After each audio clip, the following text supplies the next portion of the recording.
Kencana Sdn Bhd, kita ni dah 27 tahun berkecimpung dalam bidang solar di Malaysia. Hari ni daripada mula-mula dulu kita start, kita jual solar garden light yang satu harga RM180. Hari ni selepas 25 tahun, 27 tahun, kita dah ada aset bernilai 300 juta. Kita dah buat solar farm. Dan kita punya projected revenue untuk the next 21 years is about 760 million. Dan order work in progress kita pada hari ini ialah 120 million. Kita ada lagi new farm tengah kita bina. Kita ada 4-star CIDB G7 contractor. Kita ada staff, kita ada 4 GCPB sistem designer yang diluluskan oleh SEDA untuk design dan buat sendiri kita punya reka bentuk dan engineering of our solar farm. Antara award dan certification yang kita dah menang dalam masa 23 tahun ni, cara nak menguji kita sendiri ni, kalau kita multinational corporation senang, kita ada reference daripada luar negara untuk bantu. Tapi sebagai SME, kita terpaksa masuk pertandingan. Bila kita masuk pertandingan, kalau menang, baru kita tahu we are up to the market standard. Kalau kita kalah, then we have to improve ourselves, do better kan. Award yang paling best sekali kita menang ni ialah APBIA.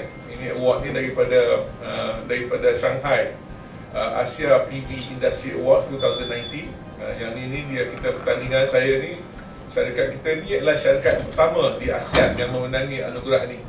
Selain daripada ni, syarikat majority dari China, Taiwan, Japan, India, negara-negara besar.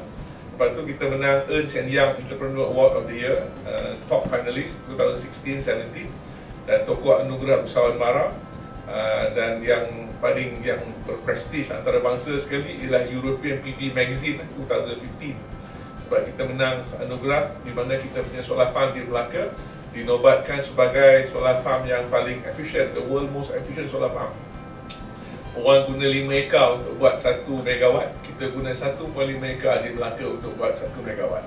Itu yang kita dapat award daripada ASEAN European PV Magazine Award. Aset kita pada hari ini tuan, kalau kita tengok, kita ada satu solar farm di Bido yang sebelah kiri tu. Kemudian kita ada satu lagi solar farm di belakang yang di bawah tu. Yang di tengah tu 30 megawatt NEDA tu kita sedang construct sekarang ni, under construction. Dan satu lagi kita tengah buat ialah small hydro di Sungai Gedung di Bido juga 3 megawatt. Jadi kita nak completekan kita punya portfolio renewable energy. Kita ada RE in solar as well as in hydro. Next kita akan move into waste to energy dan sebagainya. Jadi kita memerlukan lebih banyak talent yang kita buat. Dan untuk makluman semua orang, kita punya engineer ni semuanya berumur di bawah 30 tahun. We like to work with young people. We ambil orang yang lama-lama yang berpengalaman macam Cik Alim ni join kita supaya dapat berkongsi pengalaman. Cik Alim ni ada 30 tahun pengalaman dalam mengendalikan power plant. 35 tahun lah. Dia hidup dengan power plant je. Jadi dia tahu macam mana bunyi enjin lain pun dah ni. Tapi solar farm ni tak bunyi. Dan kita tengok dia lain sikit daripada conventional power plant. Okay. Alright, yang ini global market. Dalam dunia ni renewable energy ni ada sudah dipasang sebanyak 627 gigawatt in the whole world. Data daripada IRENA. Daripada banyak-banyak negara ni, tengok negara China di bawah tu yang paling agresif, dia bergerak pantas. 2015 tu masih kecil, bila sampai 2018 dan 19 tu semakin laju. Dan compared to the rest of the world tu sama. Satu negara China sama dengan usaha lain daripada negara-negara rest of the world. Dulu Jerman yang memulakan inisiatif feed-in tarif, solar sebagainya. Hari ini Jerman cuma maintain di situ je. Dan United States yang juga mempelopori renewable energy, tapi dia pun tak mampu nak bersaing dengan China punya agresif dalam renewable energy. Jadi selain daripada itu, renewable energy ni dalam kategori 627 megawatt renewable energy ni, solar mengandungi 200 gigawatt. Tadi 627 gigawatt, solar adalah 200 gigawatt. Ya, ada solar, ada wind, ada hydro, ada biomass, geothermal power dan sebagainya. Solar nampaknya yang paling pantas, easy to do, easy to fast to complete, and easy to energize, and financing pun bank are already familiar with it. Okay. Now, kalau di Malaysia ni, kalau kita tengok 76% daripada total power demand in industry are coming from commercial. Maknanya 41% industry, 35% commercial sector. Huge potential for solar PV installation on existing asset. to reduce the electricity bill. Jadi banyak orang pasang solar nak kurangkan bil elektrik. Sebab apa? LCOE, life cycle apa nama ni, least cost of energy ni untuk solar ni dah lebih rendah daripada cost daripada tarif TNB, tarif utility yang kita pakai. Jadi menyebabkan ramai industri dan komersial berebut-rebut nak pasang atas bumbung rooftop ataupun atas factory kapak. Kita kapak pun pasang, kira pasang lah. Kalau tak nak pasang ground mount, kalau bumbung pasang rooftop, kalau tanah lapang buat kapak straight dan sebagainya. These orang belum nak pasang sebab it's cheaper and price are going down lagi. Now, satu lagi fenomena yang kita tengok di sini ialah power system information ni, total gas capacity is about 48%, total coal capacity is 40.56%, hydro capacity is 10.95%. Jadi maknanya berapa persen? 10%, 45% daripada coal dan 48% daripada gas. Jadi generation tu bergantung banyak pada ni. Dan renewable energy ni is still very small. We are moving from 2%, target nak capai 20% atau 35% menjelang 2025. Ya. So banyak lagi peluang yang boleh kita teroka dalam bidang tenaga solar.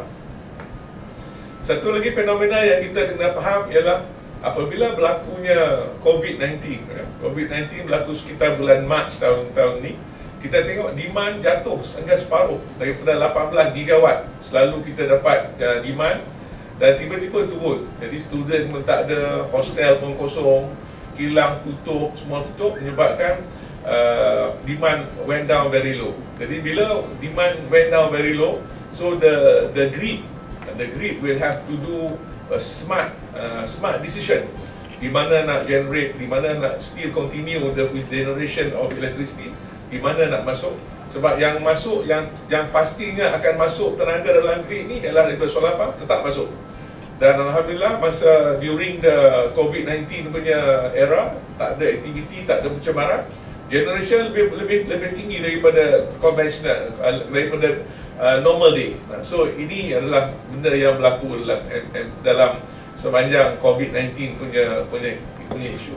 Dan kita track this stuff. Kita monitor the weather, kita monitor the generation, dan kita pun monitor what are the kind of energy yang TNB ambil daripada kita. Alright. So kalau tengok daripada generation tadi tu, solar PV capacity in Malaysia ni sehingga hari ini 882 megawatt sudah terpasang, is connected to the grid already. So in 2009 until 2019, 10 tahun right. Lepas tu install capacity in Malaysia, number one, kita mula-mula kita start dengan 2 feed-in tarif pada tahun 2011 sampai 2015. Jadi daripada situ yang dah terpasang daripada feed-in tarif ni 370 megawatt. Jadi dalam industri solar hari ni, kalau tuan-tuan pergi, perempuan pergi tengok, jumpa dengan orang, tanya dia, you punya ni feed-in tarif ke, NEM ke, LSS, large scale solar. Okay. Nombor dua, net energy metering. Net energy metering ni kota banyak. Jadi siapa nak pasang, then register dengan SEDA, so that SEDA ada data pendaftaran penggunaan ini. Jadi ada 290 megawatt yang berdaftar dengan net energy metering. Lepas itu ada lagi Selco. Selco ni adalah self consumption. Dia pasang, dia pakai semua. Malam dia tak ada ekspor. Yang NEM tadi dia pakai semua. Dia jana, dia pakai. Kalau lebih dia boleh ekspor pada grid, pada grid. Dan grid akan beli tenaga tu, dan besok dia beli balik pada harga yang sama. Jadi maknanya kalau dia jana siang tu 2 kali ganda yang dia pakai, separuh simpan dalam grid, malam kalau operasi ada dia simpan. Dan dalam peraturan NEM ni dia boleh carry forward dia punya lebihan tu selama 2 tahun. Ya, yang Selco ni pakai sendirilah, kalau lebih tu kira tak ada. Sebab tu yang Selco ni selalu industri akan pasang lebih rendah daripada maximum demand. So that no matter what, cuti raya ke, Chinese New Year 2 minggu shutdown ke, the energy is still being consumed by the accessories equipment. Lepas tu yang paling menarik sekarang ni, yang memang jadi sebutan ni, ialah large scale solar pump. Total today is about 1634 megawatt dah award pada pemenang-pemenang pembida LSS ni. Dalam kita punya LSS ni, kita ada satu fast track project. Fast track project ni kerajaan ada bagi 50 megawatt kepada 5 syarikat sebelum ini. 150 megawatt pada sama satu syarikat namanya Intramas. Dia buat di 3 tempat, satu di Gurun, satu di Yasin. Kalau tuan-tuan naik kereta daripada KL nak balik sebelah kiri tu, itu dia punya. Sebelah kanan celah bukit tu, itu saya punya. Satu lagi di Mercang di Kelantan. Satu lagi daripada Lashkar ni yang dibina oleh Edra di Kuala Ketil di Kedah. Satu lagi 50 megawatt dibuat di Tadau di Sabah. Lepas tu LSS1 450 megawatt dia award. Now, yang menarik tentang LSS Lashkar Solar punya bidaan ni ialah harganya semakin lama semakin rendah, semakin turun ya. LSS1 450 megawatt, harga per meter paling rendah 39 sen hingga 65 sen. LSS2 di award pada 520 megawatt, bidding price daripada 33 sen hingga 50 sen. LSS3 yang baru-baru ni menjadi isu, harga paling rendah ialah 17.7 sen atau 18 sen per kilowatt hour hingga 58 sen. Tapi ini yang bidding yang dapat tu ialah 17.7. Dan LSS4 1000 megawatt, kita sedang tunggu jawapan ni. Yang ini menarik. Saya tanya, saya risik-risik dalam pasaran, kita pun masuk juga bidding ni, jadi tanya-tanya. Orang pun 14.5 sen. Jadi maknanya kita pun tak tahu macam mana dia buat. Dia ada pakai orang bunian ke tolong buat tak ada gaji, ataupun dia ada pakai, mungkin UTHM ada cipta satu sel yang lain yang boleh pakai, you know, a lot of things. And then so total install capacity in Malaysia is around 2.3 gigawatt.